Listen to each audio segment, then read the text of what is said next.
I just want to do a quick little series on standard deviation. I want to talk through what it is in this part, and then the next parts will show you a calculation and how we use it. So what it is, standard deviation is a measure for how far the data is from the center, specifically the mean.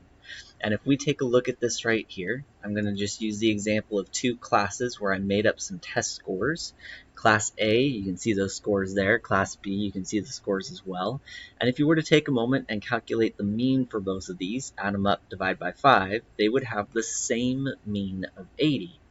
And this is where statistics can be misleading sometimes. You could be 100% accurate in looking at Class A and saying the mean is 80, looking at Class B saying the mean is 80, when in reality, I think we can already tell that these scores are very, very different, and our approach to how we would work with this class might change depending on which makeup we have.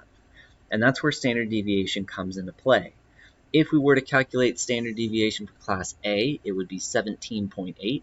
The standard deviation for Class B would be 1.8, 0.78.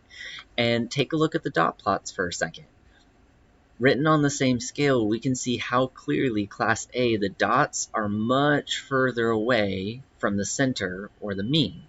Whereas in Class B, where the standard deviation is much smaller, we see that the dots are very close to the mean. That ultimately is what standard deviation is telling you.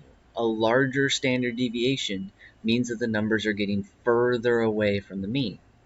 A smaller standard deviation means that the numbers are getting closer to the mean.